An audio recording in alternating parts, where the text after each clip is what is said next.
સર્વમંગલ માંગલ્ય સર્વકલ્યાણકારણ પ્રધાના સર્વધર્માણમ જૈન જયતુ શાસન મહાદેવ્યાહ કુક્ષિરત્ન શબ્દજીતરવાત્મજન શ્રીરાજચંદ્ર વંદે તત્વલોચનદાયકમ પ્રભુ તત્વલોચનદાયકમ ઓમ સજાત વડવડે મને મારશે જો શોધ મત ગોપી મને. ગોપીઓની વાત કૃપાળુદેવને જેમ વચનામૃત 201 યાદ આવી એમ આ પદ ગોપીઓ સંબંધીનું કૃષ્ણ લીલામાં એમણે કંઈક સ્પર્શી ગયું હશે તો આ વારંવાર બોલતા. વડવડે મને મારશે જ શોધ મત ગોપી મને જવા દે આણી વાર ગોપી તારું જીવ બહુ માની શકું તેમ છે તારો બહુ ઉપકાર ગોપી તારો બહુ ઉપકાર ગોપી શોધ મત મને ગોપી જવા દે આણી વાર ગોપી વડવડે મને મારશે જ ગોપી. આ વારંવાર કૃપાળુદેવ બોલતા.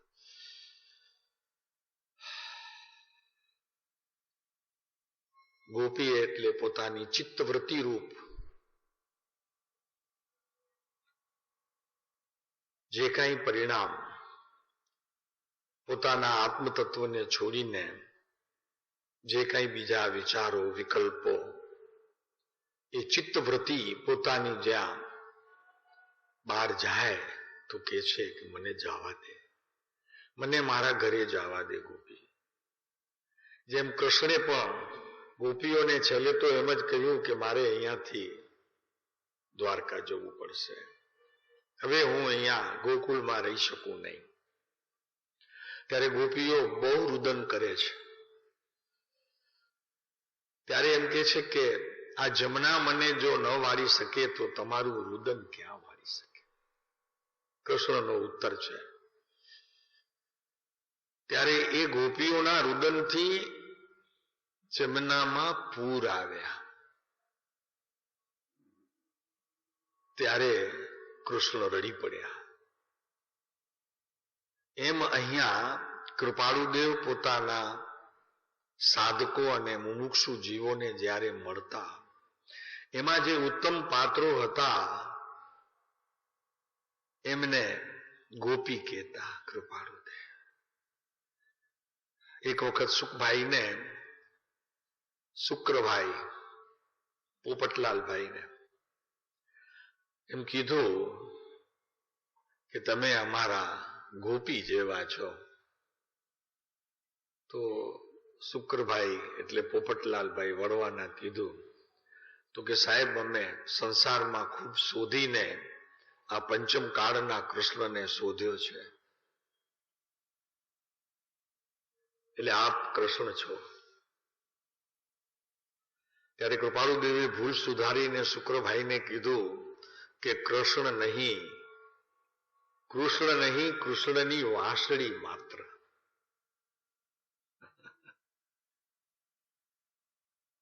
પછી આપણને સમજી લેવું કે કૃષ્ણ હતા કે કૃષ્ણની વાંસળી હતા એ આપણે સમજી લેવા. આપણે અહીંયા ચાલતો વિષય ગ્રંથ મોક્ષ માળા છે, 56મું સૂત્ર છે અને એનો એજન્ડા ક્ષમાપણના છે. સૂત્ર નો એજન્ડા ક્ષમાપણના છે. આજે 16મું બોલ ચાલશે. સૂત્ર 16મું.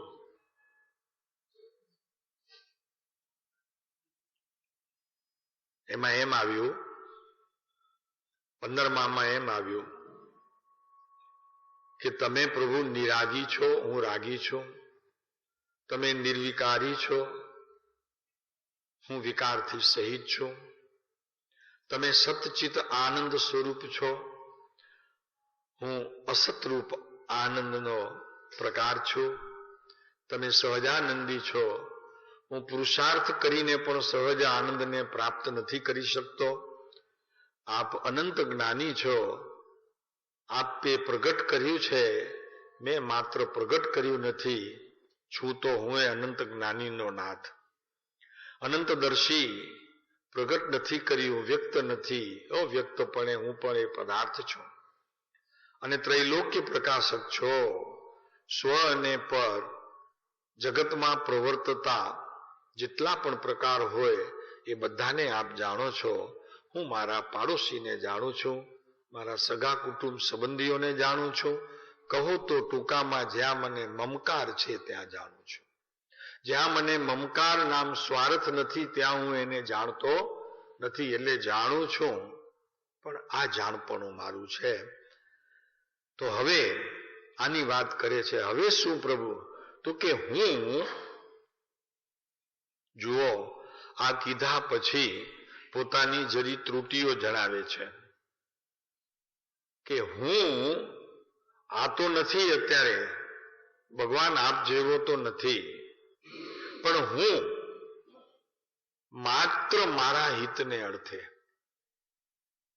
છે. શબ્દ મારું હિત શેમાં છે એ મને આ ક્ષમાપણાના 15 સૂત્રો દ્વારા મને સમજાયું કે મારું હિત શેમાં છે અને મારું દુઃખ શેમાં છે. હું દુઃખી કેમ થાઉં છું, આ બધી વાત ક્ષમાપણાના 15 બોલમાંથી મને જ્ઞાત થઈ. હવે હું માત્ર, બધું ગૌણ, માત્ર શબ્દ કેટલો સરસ છે. બધું ગૌણ, શાસ્ત્ર પણ ગૌણ, દેવ પણ ગૌણ, ગુરુ પણ ગૌણ. જો હવે એ ગૌણ હોય તો મારા સંસારના પદાર્થો મુખ્ય કેમ હોય? બરોબર છે ને? બધું ગૌણ. હું માત્ર મારા હિતને અર્થે, મારું હિત શેમાં છે? પ્રભુ આપના મુખેથી જે શાસ્ત્રોની રચના થઈ છે એમાં મને જ્ઞાત થયું કે મારું સુખ મારામાં છે, મારું હિત મારામાં છે. કોઈ પર પદાર્થ, પછી તે ચેતન કે અચેતન કોઈ પણ હોય, ચેતન પદાર્થ હોય તો પણ મારું હિત હું પોતે કરી શકું. કોઈ અન્ય દ્રવ્ય કે વિશ્વમાં કોઈ અન્ય દેવ, અન્ય ગુરુ કે કોઈ શાસ્ત્ર મારું હિત ન કરી શકે. દેવાંગ સાંભળજે, આપણે આ ગયા હતા કાલે ગયા હતા ત્યાં. કોઈ ન કરે આપણું હિત. આપણું હિત પણ આપણને કરવાનું, અને આપણે જે કઈ બહારમાં હાનિ થાય છે એ હાનિ પણ હું કરું તો થાય. મારી હાનિ કોઈ બીજા કરવામાં નિમિત્ત બને, પણ એ નિમિત્તને હું આધીન થાઉં તો મારી હાનિ થાય, નહીંતર તો મારું હિત જ છે.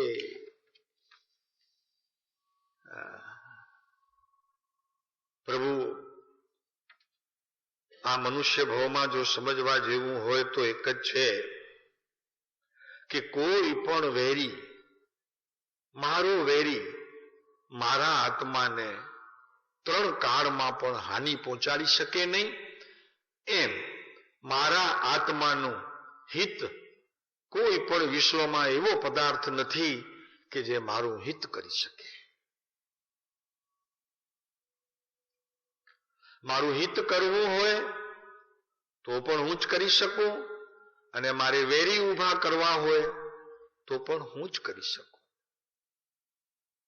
બાકી વિશ્વમાં કોઈ મારો મિત્ર નથી, કોઈ મારું વેરી નથી. અરે જરી સાંભળવાની હિંમત હોય તો કહીએ કે મારો કોઈ ભગવાન પણ નથી. મારો ભગવાન હું પોતે છું. હું પોતે ભગવાન થઈને જે ભગવાને આ વાત કરી છે એને હું ત્યારે ઓળખી શકું કે હું પોતે ભગવાન થાઉં, અગર ભગવાન થવાના કાર્યમાં જોડાયેલો હોઉં, નામ સાધક હોઉં. અજ્ઞાનીને ભગવાનની ખબર નથી.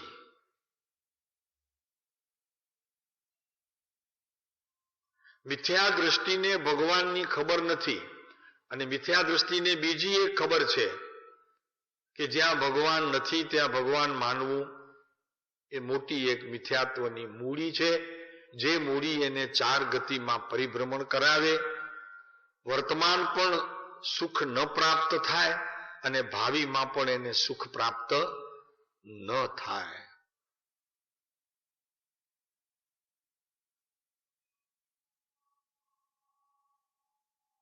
જો આ બધું સમજીને પણ જો તમે ભગવાનને છોડશો 12માં, તો એ પણ ભૂલ તમારી છે, કેતા જ્ઞાનીઓની નથી. આ કેનારની તો નથી જ, પણ જ્ઞાનીઓ આ વાત કરે છે કે તું તારો ભગવાન છો. એને ઓળખ્યા વિના 12માં તો ભગવાન ઓળખી શકે નહીં.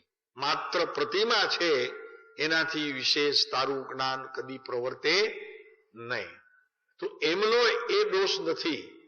તું તમે છોડી દો ભગવાનને, તમે છોડી દો શાસ્ત્રને, તમે છોડી દો ગુરુને. આ વાત સાંભળીને એ પણ દોષ તમારો છે.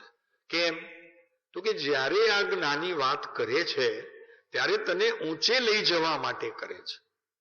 તારા આત્મા પ્રત્યે દ્રષ્ટિ થાય, અને એ દ્રષ્ટિ થતા તું તારા આત્મા પ્રત્યે પ્રયાણ કરીને અંશે પણ એનું જ્ઞાન મેળવે, ત્યારે આ વિશ્વની અંદર કોણ પરમાત્મા છે એ તને ખ્યાલ આવે. તને ઊંચે જવા માટે આ બોધ છે, કઈ છોડવા માટે નથી. એટલે કોઈ વેરી મારા આત્માને હાનિ પહોંચાડી શકે નહીં, એમ કોઈ ભક્ત મારા આત્માને લાભ પણ કરાવી શકે નહીં. આમ લડી લડીને કોઈ ભક્ત મને વંદન કરતું હોય તો એ પણ કાંઈ મને લાભ કરાવી આપે એમ છે નહીં. લાખ શિષ્ય હોય તો પણ મને કાંઈ એ લાખ શિષ્ય લાભ કરાવી ન આપે. 5-50 હોય, 100-200 હોય તો પણ લાભ ન કરાવે. મારું લાભ તો મારે કરવાનું છે. મને જેનાથી લાભ થાય એવી વસ્તુ મારી પાસે મોજૂદ છે, મારો આત્મા. બાકી જાજા ભક્તો હોય તો જાજો મોક્ષ, જાજી વાર મોક્ષે જાય. લાખ હોય તો લાખ વાર જાય, 1000 હોય તો 1000 વાર જાય, 100 હોય તો 100 વાર જાય, 50 હોય તો 50 વાર જાય. આ બધી માન્યતા છે, પણ એક હોય તો એક જ વાર જાય. નલિનભાઈ જાજા અટકે હો, જાજામાં અટકાવ છે. એટલે અહીંયા કે છે કે કોઈ ભક્ત મારા આત્માને લાભ પણ અપાવી શકે નહીં. માટે એ વાત જવા દેવી. હું એકલો બસ છું મારા આત્માને પ્રાપ્તિ કરાવવા માટે. આવડા મોટા સાધના કેન્દ્ર બનાવવાની એ કઈ જરૂર નથી. હું બસ છું એકલો. એમ મારી કોઈ ટીકા કરી શકે નહીં, કોઈ ટીકા ન કરી શકે મારી. જે જીવ ટીકા કરે છે તે પોતાના આત્માને મલિન પણ એ અનુભવે છે. એ એની મલિનતાનો ગુણ છે, મારી ટીકાનો ગુણ નહીં. એમ માને તો એનું હિત છે, અને એવા હિતને અર્થે તે ક્ષમા માગે છે ભગવાનની પાસે. એ બહારના ભગવાનની પાસે ક્ષમા માગે હો, એટલું ત્યાં નિમિત્ત ઊભું રાખે. જ્યાં જ્યાં જે યોગ્ય તહા સમજવું તેહ. બધી જગ્યાએ હું ભગવાન છું એમ પણ પાછું નહીં ચાલે. ક્યાંક બહાર બેઠેલા પ્રતિષ્ઠિત થયેલા જે મારા આત્માનું જ પ્રતિબિંબ છે, એની જે છાયા છે, પણ એ છાયા પ્રગટપણે અનુભૂતિ કરી અને અત્યારે મોક્ષના દેવાલયમાં બેઠા છે, તો મારું કરશે કાંઈ નહીં, પણ મારા માટે તે વિશ્વમાં ઉત્તમ નિમિત્ત છે. તો એ ઉત્તમ નિમિત્ત સમજીને મારા ઉપાદાનમાં કાંઈ પણ કાર્ય ન કરે એમ સમજીને, નિમિત્ત કાંઈ નહીં કરે, મારું ઉપાદાન પણ એ નિમિત્તને અનુસરીને કાંઈ નહીં કરે, એ સમજીને પોતાની આત્મા આરાધના આગળ વધારે. તો કોઈ ભલે ટીકા કરતું હોય આપણું, તો એ એના આત્માની મલિનતા છે, મારું કાંઈ નથી, મને કાંઈ કહેતો નથી. એ મારા હિતની વાત છે અને એ હિતને અર્થે હું તમારી પાસે ક્ષમા માંગુ છું કે આવો કોઈ પણ હલકો વિચાર મારા મનના પરિણામો દૂષિત કરે તો પ્રભુ મને ચેતવજો.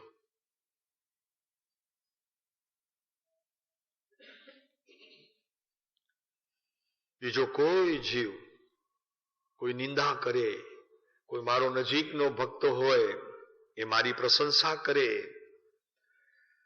મારા માટે બંને સરખા છે. પાર્શ્વનાથ ભગવાને એમ જ કર્યું હતું. કમઠના જીવ ઉપર વેર ન કર્યો અને ધર્મેન્દ્ર ઉપર જરીએ પ્રેમ ન રાખ્યો. તો ત્યારે પ્રેમ કોના ઉપર હતો? તો કે પોતાના આત્મા ઉપર. એ હિત છે, તારું હિત એમાં છે. હું માત્ર મારા હિતને અર્થે પ્રભુ તમારી સાક્ષીએ ક્ષમા ચાહું છું. છે શબ્દો, જુઓ, હિત છે. કેમ કે લાભ કે હાનિ જે કંઈ પણ થાય એ મારા ભાવ પ્રમાણ છે, ભાવ પ્રમાણ છે. એ કોઈ બીજાના ભાવને અનુસરતો મારો આત્મા નથી પ્રભુ.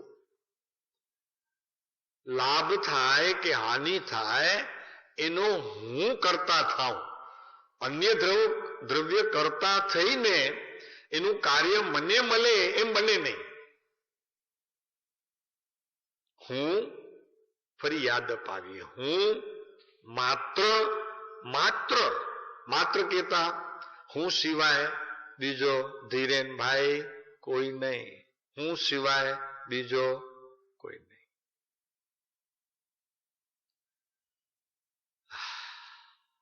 હું માત્ર શબ્દ, કેવળ, માત્ર એટલે કેવળ હું. એમ કેવળ જ્ઞાનની ભૂમિકા બંધાય છે.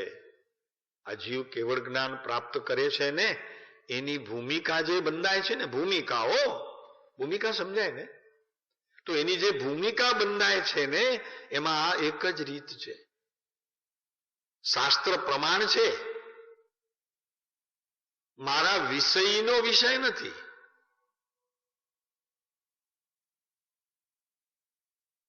મારો વિષય તો મારું જ્ઞાન, આત્મા, એ મારો વિષય છે, બીજો કોઈ મારો વિષય નથી. આ વાત પણ એટલી જ પોતાને અંતરમાં નિર્ધારિત કરવી જોઈએ. હું કેટલું ભર્યું પડ્યું છે ક્ષમાપણાના પાઠમાં પ્રભુ. એક ક્ષમાપણાનો પાઠ તને બસ છે, 14 પૂર્વનો સાર છે એમાં. હા, 9 પૂર્વ અત્યારે કહેવાય છે પણ આમાં તો 14 પૂર્વનો સાર છે. નવકારમાં કહે છે ને 14 પૂર્વનો સાર આ છે. જુઓ, નવકારને વંદન કરવાની વિધિમાં પોતે જ્યાં સુધી આત્મજ્ઞાન પ્રાપ્ત ન કરે ત્યાં સુધી એ માત્ર શુભ ભાવ છે, આત્મભાવ નથી. અને છતાં મારા પ્રભુએ કીધું છે, નહીં એહ સમાન કોઈ મંત્ર યહો ભજીને ભગવંત ભવંત લહો. આગળ શું છે ભાઈ સાહેબ? આગળની વાત ન પૂછો, અમને છે ને લાઈનમાં ચાલો. શુભ ભાવ વડે મન શુદ્ધ કરો, નવકાર મહાપદ ને સમરો. શુભ ભાવ વડે મન શુદ્ધ કરો, મનની અશુદ્ધતાએ ગણેલો નવકાર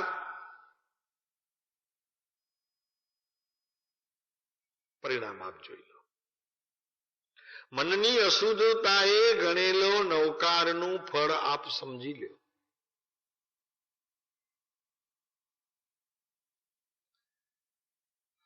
જ્યાં સુધી મનની અશુદ્ધતા છે ત્યાં સુધી તમારો શુભ બંધ એટલે કોઈ પણ પ્રકારની શુભ ક્રિયા, અહીંયા બેઠા છો એ પણ ક્રિયા, એનું ફળ નહીવત છે, નહીવત. તો શું કરવું જોઈએ મનની શુદ્ધતામાં? તો કે મનની શુદ્ધતામાં તારા પરિણામોને, કે જે પરિણામો સમયે સમયે કષાયને અનુસરતા થાય છે તેનાથી પાછા હટવું જોઈએ. એ અશુદ્ધતા મટવાનું મુખ્ય કારણ છે. એના માટે દેવગુરુ શાસ્ત્રનો તને સહારો આશ્રય લેવો જોઈએ. મનની અશુદ્ધિએ કરેલું કોઈ પણ સંસારનું કાર્ય પણ તને લાભ અપાવી શકતું નથી. ત્યારે આ તો મોક્ષની વાત છે ભાઈ. મનની અશુદ્ધતા. શુભ ભાવ વડે મન શુદ્ધ કરો. કયો શુભ ભાવ?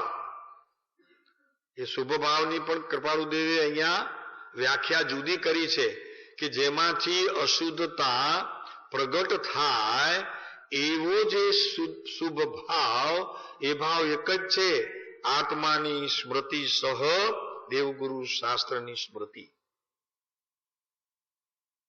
મુક્તિ સિવાય બીજી કોઈ પણ અભિલાષા નહીં. એવા જીવને મનની શુદ્ધિકરણ થાય.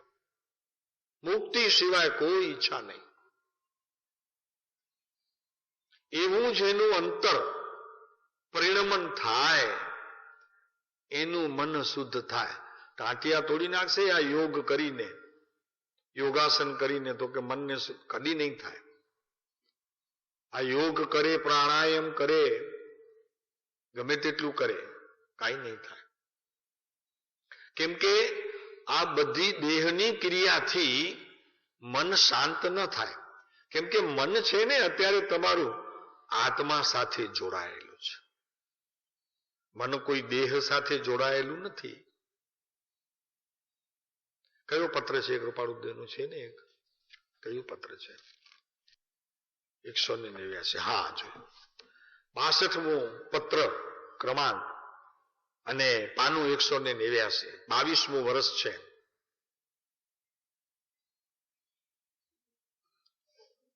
જે શ્વાસનો જય કરે છે, પોતાના શ્વાસોશ્વાસને રોકી કરી અને સમાધિમાં વયો જાય છે, એની વાત કરે છે કે એને જય કર્યો કહેવાય, શ્વાસનો, પ્રાણાયામનો.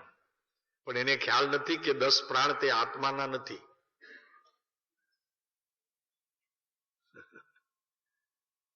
કેમ કે પ્રાણ જ આત્માના નથી. પહેલી તો વાત એ છે. પ્રાણ છે એક ચેતન, ચૈતન્ય પ્રાણ છે આત્માનું, અને જેમાં કોઈ ધબકાર નથી, સહજતા છે. તો અહીંયા કહે છે કે જે પવનનો જય કરે છે તે મનનો જય કરે છે. આ મનને જય કરવાની વાત. જે મનનો જય કરે છે તે આત્મલીનતા પામે છે. આ કહ્યું તે વ્યવહાર માત્ર છે. બસ કઈ ભૂલ ન થાય આપણે જ્ઞાનીના વચનો દ્વારા સમજીએ. તે વ્યવહાર માત્ર છે. એટલે નિશ્ચયમાં નિશ્ચય અર્થની અપૂર્વ યોજના સત્પુરુષોના અંતરમાં રહી છે. સાહેબ ત્યાં જવું તો કઠણ પડે છે, કારણ કે એમનું કયું માનવું પડે, મુશ્કેલી થાય સાહેબ, બહુ મુશ્કેલી થાય. હું તો સ્વતંત્ર રહેવા ઈચ્છું છું, મારી કોઈ પરતંત્રતાને હું આધીન ન થાઉં. સાહેબ એ તો બહુ મુશ્કેલ પડે. હવે આટલી નાની ચીજ માટે મારે સત્પુરુષોના શરણે જવું ને એમનું કયું માનવું, આ તો બહુ કઠણ પડે. ધીરે શ્વાસનો જય કરવા છતાં સત્પુરુષની આજ્ઞાથી જેની પરાળ મુક્તા છે, તો તે શ્વાસ જય પરિણામે સંસાર જ વધારે છે.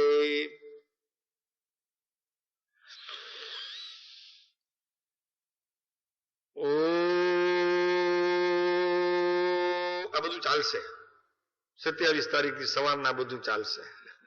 શિબિર શરૂ થશે ને તો સવારનો એ પ્રોગ્રામ છે. હા, અહીંયા રાખ્યું છે, અને એ એટલા માટે રાખ્યું છે કે આ હિત નથી આત્માનું એમ એ સમજવા માટે. પ્રયોગ કરીને પછી આ કેવું કે નહીં, એમાં હિત નથી કાંઈ, એટલા માટે રાખ્યું છે. આવું છે પરાળ મુક્તા, જેણે સત્પુરુષોના દર્શન કરવામાં પણ પરાળ મુક્તા એટલે મોઢું ફેરવી લીધું છે, તો તે શ્વાસ જય પરિણામે સંસાર જ વધારે છે. અને પછી આગળ શ્વાસનો જય ત્યાં છે, વાંચો જોઈએ, તમે મનમાં વાંચજો. શ્વાસનો જય ત્યાં છે કે જ્યાં વાસનાનો જય છે. વાસના એટલે માત્ર કામ ન લેવું, વાસનામાં જગતના પદાર્થો પ્રત્યેની આસક્તિ પણ લેવી. આપણા રુચિ આપણી અને આપણો રસ પર પદાર્થની સાથે કેટલો જોડાયેલો છે એ પણ લઈ લેવું. તો ત્યાં જ્યાં વાસનાનો જય છે, તેના બે સાધન છે. એ સાધને કહી દીધા તો કે એક સદગુરુ અને એક પુસ્તક એટલા માટે આપ્યા છે, બીજા મંગાવ્યા તમારા માટે ખાસ, સત્સંગ.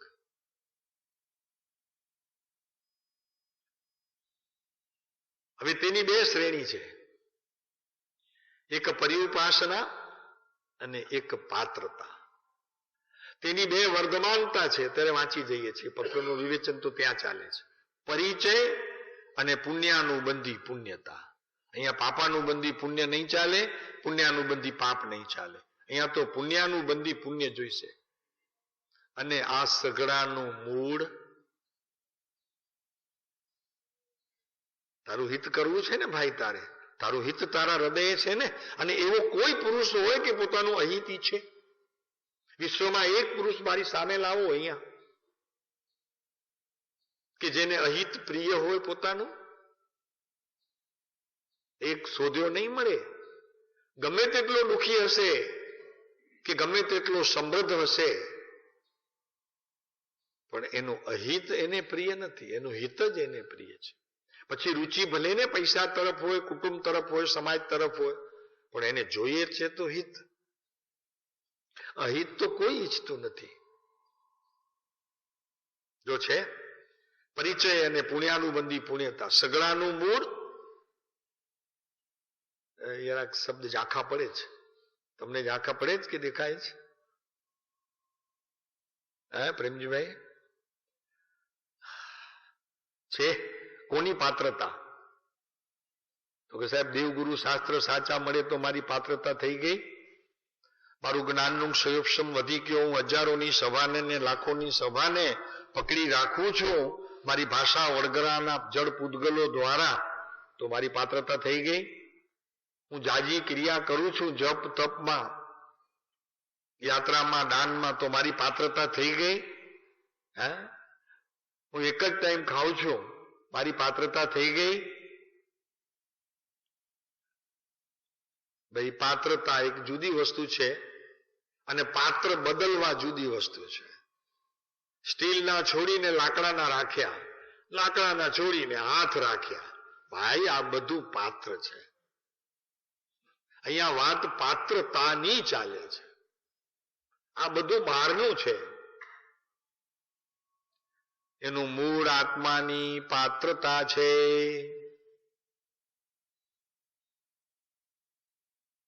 દેવગુરુ શાસ્ત્રની પાત્રતા તો મળી ગઈ આપણને સેજે સેજે, પૂર્વ પુણ્યથી. કેમ કે પદ છે ને કૃપાળુદેવે સરસ લખ્યું છે કે પૂર્વ પૂર્ણના ઉદયથી મળ્યો સદગુરુ યોગ, વચન સુધા શ્રવણે જતા થયું હૃદય ગત શોક, નિશ્ચય એથી આવ્યો ટળશે અહીં ઉતાપ, નિત્ય કર્યો સત્સંગ મેં એક લક્ષ્યથી. એક જ લક્ષ્ય, મુક્તિ. મુક્તિ.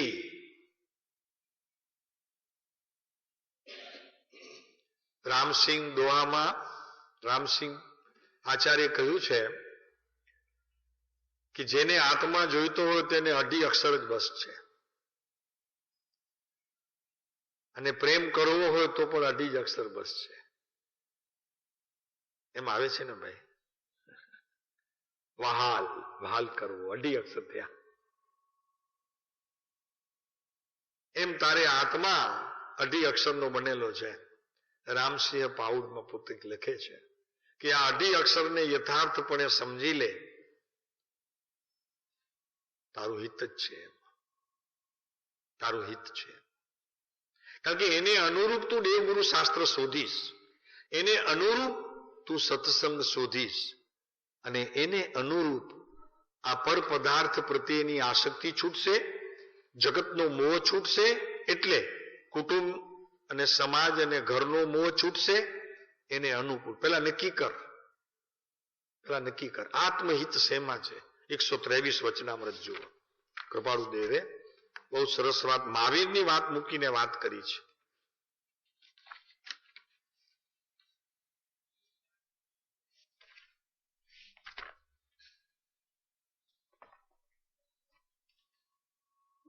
ધર્મ ધ્યાન લક્ષાયથથી, એટલે લક્ષ્યથી થાય એ જ આત્મહિતનો રસ્તો છે.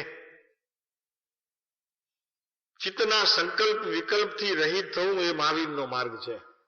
મહાવીરનો માર્ગ કેટલો લાંબો?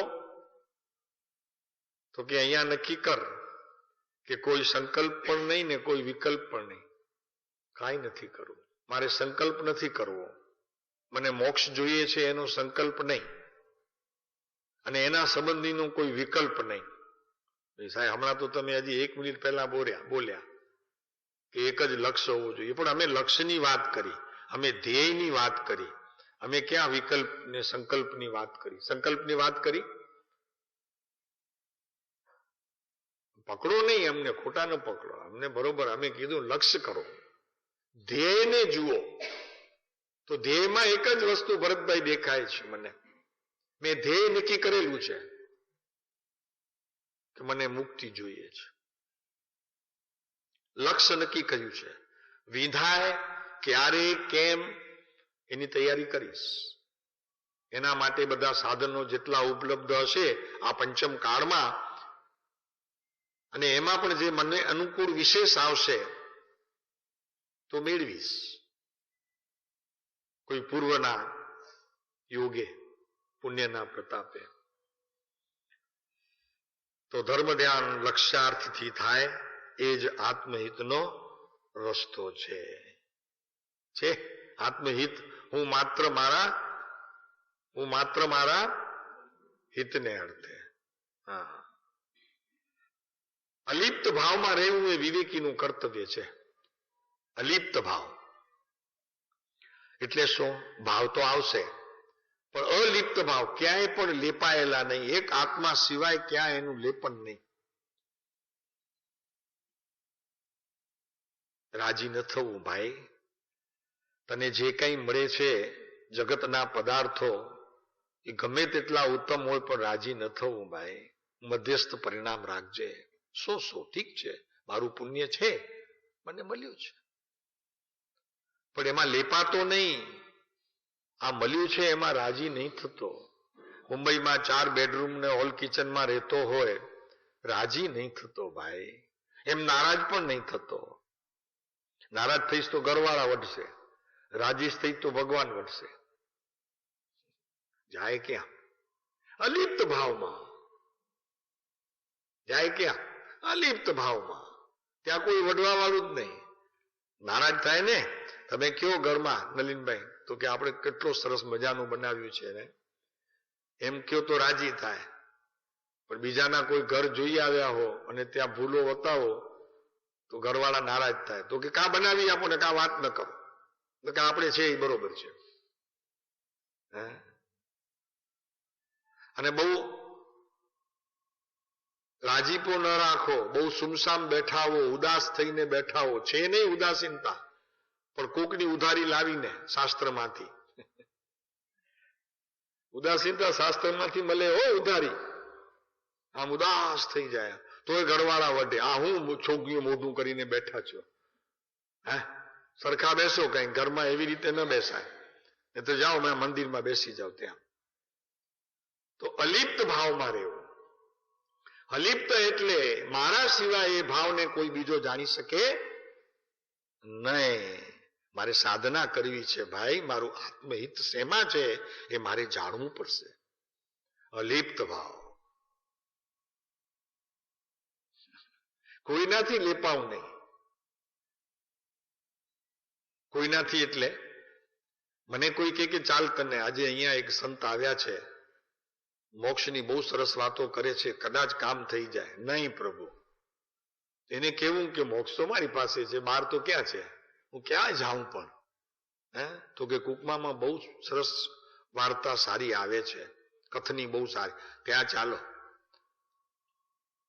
મોક્ષ નહીં મળે તને, અહીંયાથી એ સુખ નહીં મળે. હા, સુખ કેમ મળે એની સમજ મળશે, સુખ નહીં મળે. સુખ તો તારી પાસે ખજાનો છે. આ નક્કી કરીને અહીંયા આવવું. શાંતિભાઈ નકામો ધક્કો ખાવ છો ભુજમાં, ભુજથી અહીંયા તમારી પાસે જ છે બધું. સુખ સંપત્તિ બધી તમારી પાસે છે.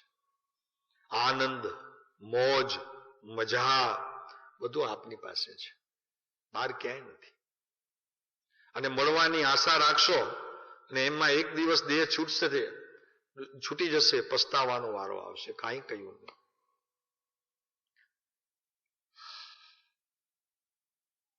એક વખત અમારે ત્યાં દિગંબર મંદિરમાં એક ભાઈ આમ બહુ ગુરુદેવના આમ પ્રિય, અને બધા હોય, સવાલ જ નથી.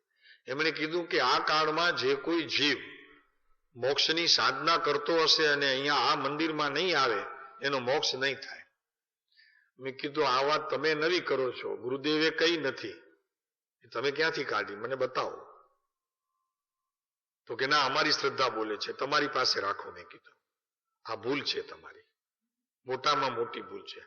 ગુરુદેવે એમ કહ્યું નથી, તમે કેમ કહો છો? તો કે અમારા ભાવ છે. મેં કીધું તમારી પાસે રાખો, આ વાત ફરી કરશો નહીં, અને અમારી પાસે તો બિલકુલ નહીં કરતા. ગુરુદેવ અમારા અંતરમાં છે, પણ એ ગુરુદેવને તમે આ રીતે સ્થાપના કરો તો તમે ગુરુદેવને ખોટા પાડો છો. ચૂપ થઈ ગયા ભાઈ. તો કે કેમ? તો મેં કીધું મારો આત્મા ગુરુદેવ પાસે છે. ગુરુદેવ ના પાડે છે કે તારો આત્મા તારી પાસે, અમારો અમારી પાસે. એ વળી શું? મેં કીધું અહીંયા આવશે તો જ મોક્ષ થશે, એ વળી શું? બિલકુલ નહીં.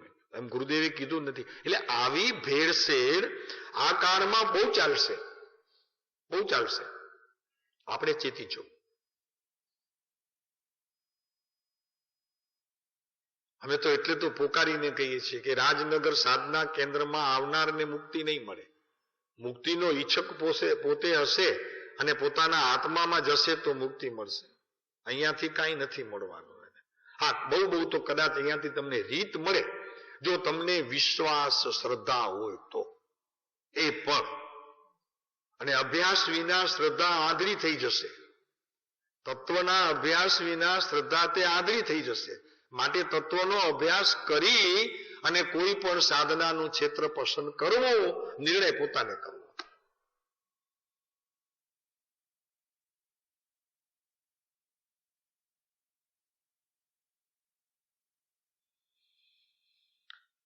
અને ખરેખર તો આંધળી વિશ્વાસ કરતા વિવેકને જગાડવું જોઈએ.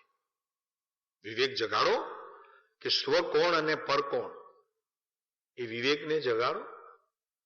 એના વિચાર વિવેક, ત્યાં કૃપાળુદેવ શબ્દ મૂક્યો, એનો વિચાર વિવેક પૂર્વક. કોનો વિચાર? આજે અમે અમૂલ્ય તત્વ વિચાર કીધું, એનો વિચાર કેવી રીતે કરશો? તો કે વિવેક પૂર્વક. વિવેક એટલે સ્વતે સ્વ, પરતે પર. પરતે સ્વ નહીં અને સ્વતે પર નહીં.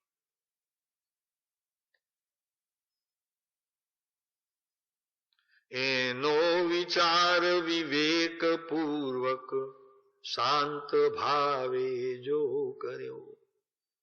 પરિણામ કેટલા શાંત જોઈશે ભાઈ તારા. જરીએ ઉતાવળ નહીં, જરીએ દોડાદોડ નહીં, ભાગમ ભાગ નહીં પ્રભુ. પગ વાળીને બેસ. સુખ જોઈએ છે? તારી પાસે ભરપૂર છે, ભરપૂર છે. એટલું સુખ છે તારી પાસે કે વિશ્વના પ્રત્યેક જીવમાં હોવા છતાં એને ખબર નથી, પણ તને ખબર પડી તો હવે તું જાગી જા, હવે જાગી જા. તો અહીંયા વાત ચાલે છે કે હું માત્ર મારા હિતને અર્થે તમારી સાક્ષીએ ક્ષમા ચાહું છું. સાક્ષી રાખી નથી સાહેબ, તમને સાક્ષી રૂપ માન્યા નથી, પણ હું બોલું છું સાક્ષી તમારી. જો જ્ઞાનીઓને સાક્ષી રાખે અને અર્યંત પરમાત્માને સાક્ષી રાખે અને જો બોલેલો, માનેલો, નિર્ધારિત કરેલો વચન ભૂલી જાય, સાક્ષી ખોટી, સાક્ષી ખોટી. હે ભગવાન, હું બહુ ભૂલી ગયો, મેં તમારા અમૂલ્ય વચનોને લક્ષ્યમાં લીધા નહીં. હવે હું પશ્ચાતાપ કરું છું, હવે હું પશ્ચાતાપ કરું છું. બીજું ઘણું બધું છે, પણ એ પશ્ચાતાપ તે ભગવાનને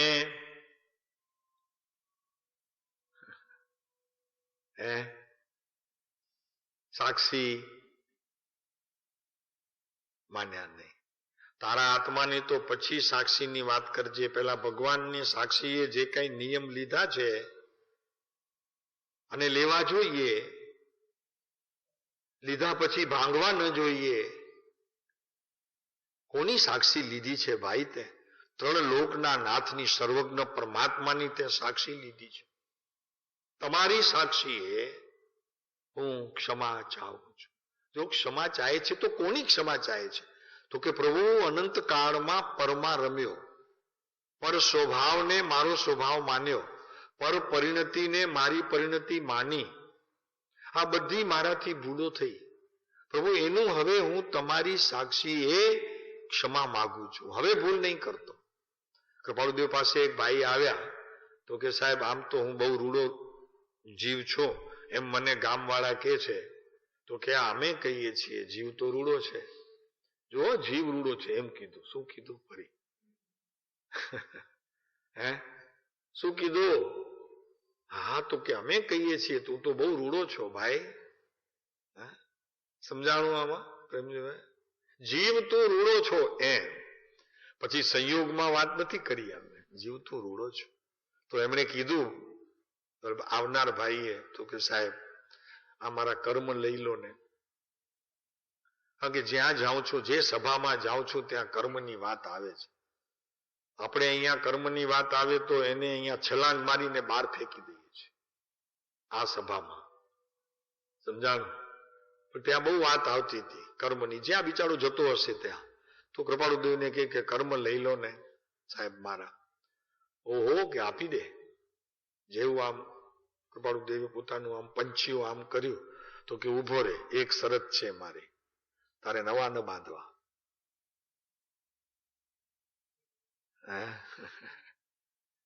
ત્યાં પંચું લઈ લીધું પાછું. એમ આપણી સ્થિતિ એવી જ છે. આગળ કરેલા પાપોનો હું હવે પશ્ચાતાપ કરું છું, પણ હજી નવા નહીં બાંધું એની પ્રતિજ્ઞા ક્યાં?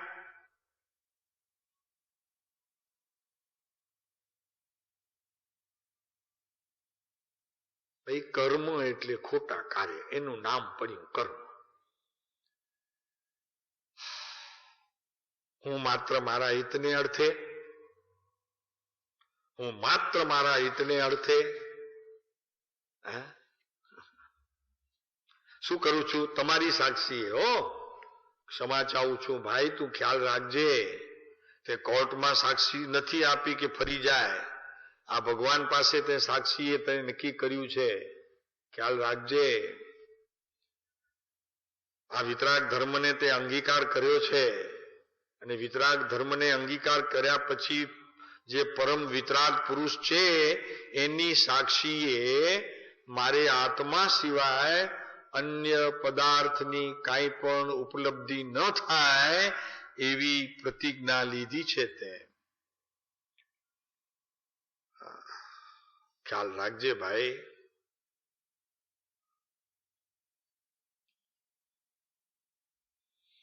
ક્ષમા માગ.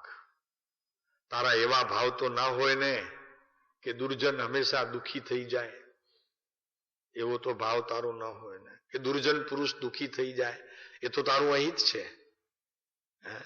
અને સામાન્ય રીતે સંસારમાં આપણે એવું છે, બે ભાઈ હોય તેમાં એક ભાઈ પાસે પૈસા બહુ થઈ જાય ને પોતે નબળો રહે તો ભાવના એવી કરે, કેતા નથી અમે, ન કરવી એવી ભાવના ન રાખવી. એને વાંધો પડે હો મોટો, ભાઈ સુખી થાય તો વાંધો પડે, પોતાનાથી ભાઈ દુઃખી હોય તો રાજી થાય. 4 જણને કે કેટલું સમજાવ્યું, એને સમજતો જ નથી. એને કીધું આવી જા મારી પાસે, બેસતો જ નથી. ઈ આવી જાય બેસતો નથી એ તો વાતો છે, આવે ખરેખર તો બેસાડે કે ન બેસાડે એની વાત નથી, પણ પોતાની મોટાઈ બતાવવી છે અને ઓલો દુઃખી છે એ જાહેર કરવું છે. પણ અહીંયા તો ના પાડે છે કે દુર્જન દુઃખી થઈ જાય કે દુર્જન સુખી થઈ જાય. ધનનો લોભી કોઈ હોય અને મારું કોઈ ધન લઈ જાય, શત્રુ કોઈ મારું જીવન લઈ લે, પ્રભુ આ તારા બધી હિતની કે અહિતની વાત નથી. કોઈ તારું કાંઈ લઈ જાય નહીં. તારું તારી પાસે સદાને માટે રહ્યું છે, અને તારા ભાવમાંથી પણ કોઈ ભાવ બીજાને ન લાભનું કારણ થાય અને કોઈને કઈ નુકસાનનું કારણ પણ થાય નહીં. આવે છે વેદાંતમાં શ્રાપ આપે છે, પણ પ્રભુ એવું નથી. કોઈનો શ્રાપ પણ કામ ના આવે અને કોઈના આશીર્વાદ પણ કામ ના આવે. એવું આ ભગવાનનું આત્મતત્વ એટલું સ્પષ્ટ ને ચોખ્ખું છે. અને શ્રાપ લાગે છે એમ જ્યારે 12માં સિદ્ધ થાય છે ત્યારે એનું પૂર્વનું કરેલું કર્મ ઉદયમાં આવે છે, અને અહીંયાથી એ શ્રાપ આપે છે એવું નિમિત્ત નૈમિતિક બને. પણ કોઈનું શ્રાપ આપવાથી કોઈ દુઃખી થાય એમ બને નહીં. કેમ કે બે પદાર્થ જુદા, બેની ક્રિયા જુદી. આ સિદ્ધાંત જૈન દર્શનનો મહા વિશાળ. ગુરુદેવ તો વારે વાર કે એક દ્રવ્ય બીજા દ્રવ્યનું ન કરે, આ સિદ્ધાંત તું પકડમાં રાખજે, એને છોડતો નહીં. સિદ્ધાંત શાસ્ત્રોમાં છે, પણ ગુરુદેવને બહુ પ્રિય હતું કે આ એક જ વચન તો આ શાસ્ત્રોમાં કહેલા આચાર્યની વાતને લઈને પણ પકડ રાખજે તારી પાસે, કે એક દ્રવ્ય બીજા દ્રવ્યનું કાંઈ કરી શકે નહીં. બધું શાંત થઈ જશે, બધા પરિણામ તારા શાંત થઈ જશે. ક્યાંય તને ખોટા વિકલ્પ નહીં આવે. તારું કોઈ બગાડે તો એમ સમજવું કે મારું તો બગાડી શકે નહીં. હું પોતે પૂર્વ એવો ભાવ લઈને આવ્યો હોઉં ને એનો ઉદય હોય વર્તમાનમાં, જેને આચાર્યોએ કર્મ નામ આપ્યું છે, એનાથી દુઃખી થાવ. બાકી મને કોઈ બીજો જીવ કોઈ દુઃખી કરે એમ વિશ્વમાં બનતું નથી, બનવાનું નથી. પૂર્વે બન્યું નથી, ભવિષ્યમાં બનવાનું જ નથી. જે કાંઈ બનશે એ બધું તારે લીધે બનશે. એટલે કે છે કે મારું કોઈ સ્થાન લઈ લે, એવો લોભી હોય તો મારું ધન લઈ લે. કોઈ દુર્જન હોય, કોઈ દુર્જન હોય તો મારી સંપત્તિ હડપ કરવાની કોશિશ કરે, બધું આવે. પણ તે સમયે પોતાને જરાય દુઃખ ન લાગે, એમાં મારું હિત છે, એમાં તારું હિત છે, એમાં આપણું હિત છે. આનું નામ ધર્મ છે. ચૈતોદન મોટા નાના આવતા હોય, સામાયિક મોટા નાના આવતા હોય, એ તો વિકલ્પ છે. ધર્મ તો આ છે કે તારા આત્મામાં ગમે તેટલી વિપત્તિઓ પડે પણ એના પરિણામમાં કઈ ફેર ન પડે, એટલે કે પરિણામમાં ફેર પડે તો તું બદલે એવું કાંઈ જ ન થાય, એનું નામ વિતરાગ ધર્મ છે. વિતરાગ ધર્મ આમ કે છે. અને વિતરાગ ધર્મ કોઈ વાળો સંપ્રદાય નથી. જેનો રાગ વીતી જાય એ વિતરાગ. અને રાગ સંપ્રદાયમાં કંઈક વધુ હોય અને જે આપણી બહારનો સંપ્રદાય હોય તેને ઓછો હોય, કે ત્યાં વધુ હોય ને આપણી પાસે ઓછું હોય, એવું તો થતું નથી. એટલે કોઈ સંપ્રદાય, કોઈ વાળો, કોઈ ગચ્છ, કોઈ મત, કોઈ પંથ, જો એ વિતરાગ ધર્મમાં આપણે માનતા હોઈએ તો આપણે મહાવીરને ઓળખ્યા નથી, તીર્થંકર પરમાત્માને આપણે ઓળખ્યા નથી. અરે ઇવન એ તો બહુ લાંબી વાત, પરમ કૃપાળુ શ્રીમદ રાજચંદ્ર સદગુરુ દેવ એને પણ આપણે ઓળખ્યા નથી. આ વાત નથી છે. કેમ કે વિશ્વમાં 3 લોકમાં કોઈ ઉત્કૃષ્ટમાં ઉત્કૃષ્ટ હોય તો તારા આત્માનો પોતાનો ભાવ, એના સિવાય વિશ્વમાં કોઈ શ્રેષ્ઠ વસ્તુ જ નથી. કોઈ વસ્તુ નથી. તારું હિત ઈ કરશે અને અહિત વયું જશે. એમાં તારું હિત છે ભાઈ, અને એ જ ખરેખર સાચી તે તારા આત્માને અને એના પરિણામોને ક્ષમા આપી.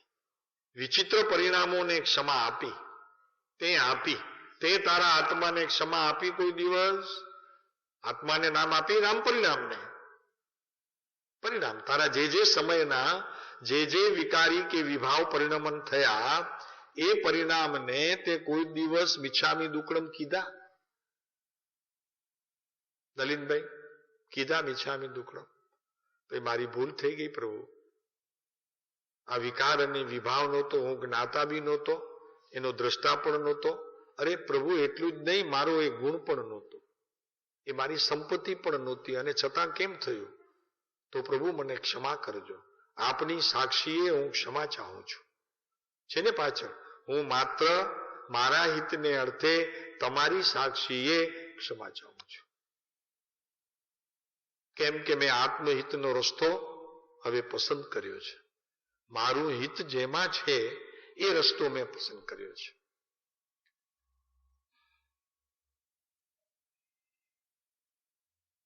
પૈસાથી સુખ નથી દેવાંગ. કોઈ વિશ્વનો પદાર્થ સુખ આપે એવું પણ નથી. અત્યારે રેવા જશો ને ત્યાં 3 રૂમનો ફ્લેટમાં, ત્યાંય સુખ નથી. નહીં મળે પ્રભુ ત્યાં સુખ. સુખ તો આત્માનું ગુણ છે. ત્યાં જેટલી શાંતિ પ્રવર્તતી હશે ને તેટલું સુખ મળશે, અને ત્યાં જેટલી અશાંત હશે ને તેટલું દુઃખ થશે.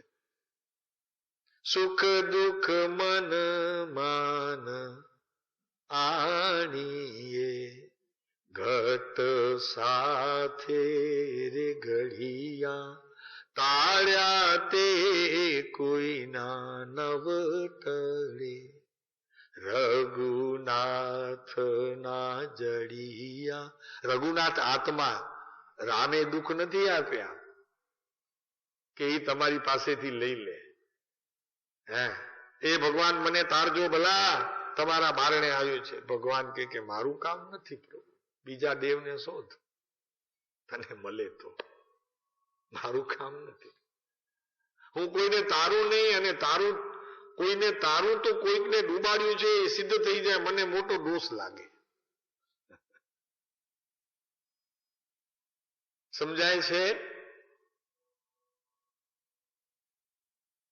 દાદા? એમ શત્રુંજય દેરી જાય તો દાદા એ તારજો ભલા એમ બોલતા જાય. કેટલા માણસો તો યાત્રા કરતા જાય તો બોલતા જાય. એમાં અમે એક વખત કહી દીધું નહીં તારે, તો કે ભાઈ કોણ બોલ્યું? મેં કીધું ખબર નહીં, કોક બોલ્યો.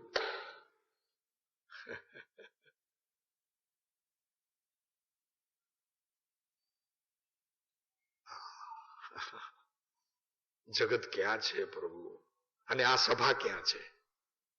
આ સભા એવી જગ્યાએ બેઠી છે ત્યાં મુક્તિ સતત નજરાઈ રહી છે.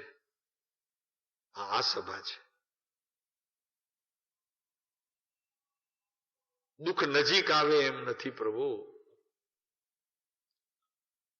સુખ મોડું એનું આવશે, પણ દુઃખ તો નજીક નહીં આવે.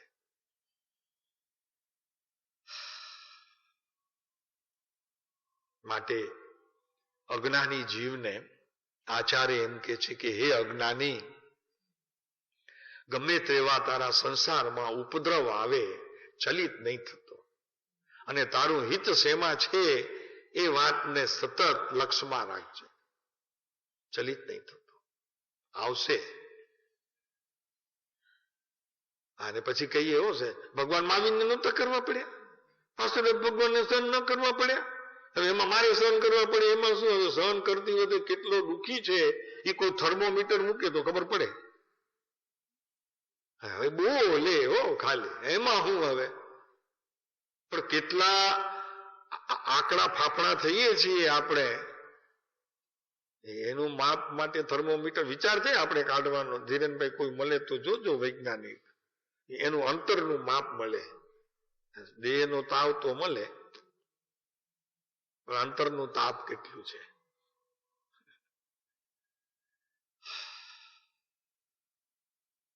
અરે પ્રભુ જાણ તો કરો, તારું જ્ઞાયક તત્વ તારી પાસે હોય અને તું દુઃખી હોય એમ ત્રણ કાળમાં બન્યું નથી. અને બને છે આ પંચમ કાળમાં તો આચાર્યોને અને જ્ઞાનીઓને બહુ આશ્ચર્ય લાગે છે.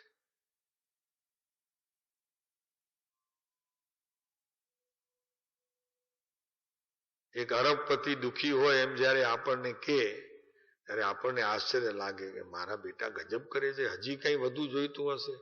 ના, એમ નથી, પણ એ જે અરબ છે ને એમાં પોતે દુઃખી છે. તડકો થઈ ગયો હોત તો સુખી હોત, કાંઈ ન હોય એમાં હું પણ હવે. ઓલો સિકંદર ની સાથે ગયા નહીં ને, ઓલા સિકંદર ની સાથે ઓલા ગયો નહીં, ફકીર ગયો નહીં.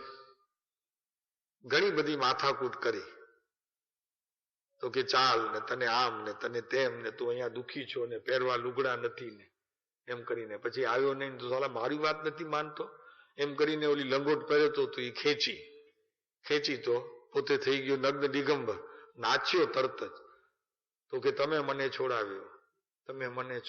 સિકંદર કે મેં તને છોડાવ્યો? તો કે આ હું બંધાયેલો હતો, તમે છોડાવ્યો. બોલો રાજી થઈ ગયો સિકંદર.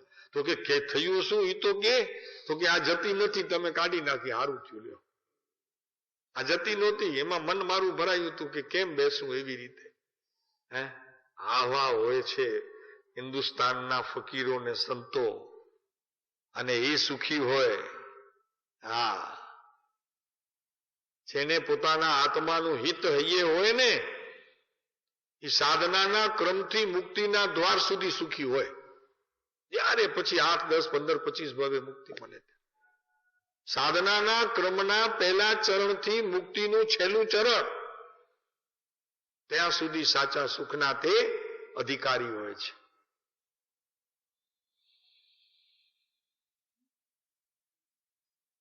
ધર્મ ધર્મ કરતો જગ સહુ ફિરે, ધર્મનો મર્મ ન જાણે જીનેશ્વર.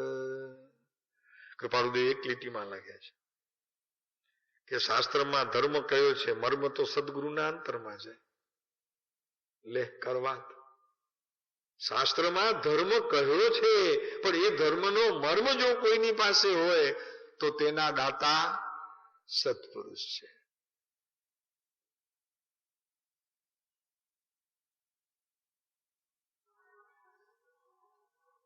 આમ છે શાંતિભાઈ, આમાં ક્યાંય પ્લોટ દેખાય તો કેજો ભલા. કાંઈ નહીં આવે પ્રભુ, આમાં પ્લોટ આવશે, મોટો પ્લોટ અંદરમાં. તારી પાસે 100 પ્લોટ હોય અને તારા કોઈ પાર્ટનર પાસે 1000 હોય, પણ અહીંયા તો પ્લોટ એટલા છે કે વિશ્વમાં જેટલા પ્લોટો છે એના બધાનું એક સમયમાં જ્ઞાન કરીને એને કચરો થઈને કાઢી નાખે એવું જ્ઞાન એની પાસે છે.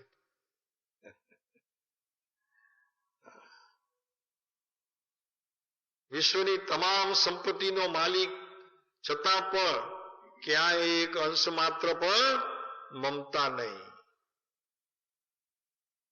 મારું છે એમ નહીં.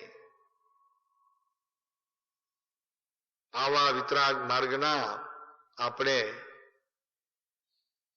આરાધક, સાધક, આવા વિતરાગ માર્ગના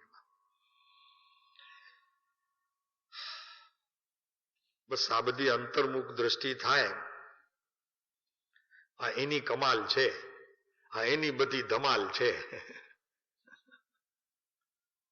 એક વખત જો અંતર્મુખ દ્રષ્ટિ થઈ, અને અંતર્મુખ દ્રષ્ટિ એની થશે પ્રભુ કે જે સુરવીર છે, સુરવીર છે. સુરનામ દેવ એનો વીર, મહાવીર, જેવો થઈને પ્રયત્ન કરે. તો કે હમણાંથી સાહેબ મહાવીર? તો કે હા મહાવીર. ઓલા મહાવીરની વાત નથી, મહા મોટો વિશાળ વીર નામ સુરવીર, એ હમણાંથી શરૂઆત કરે. તો સમયની મર્યાદાએ ત્યારે ઓમ શાંતિ શાંતિ.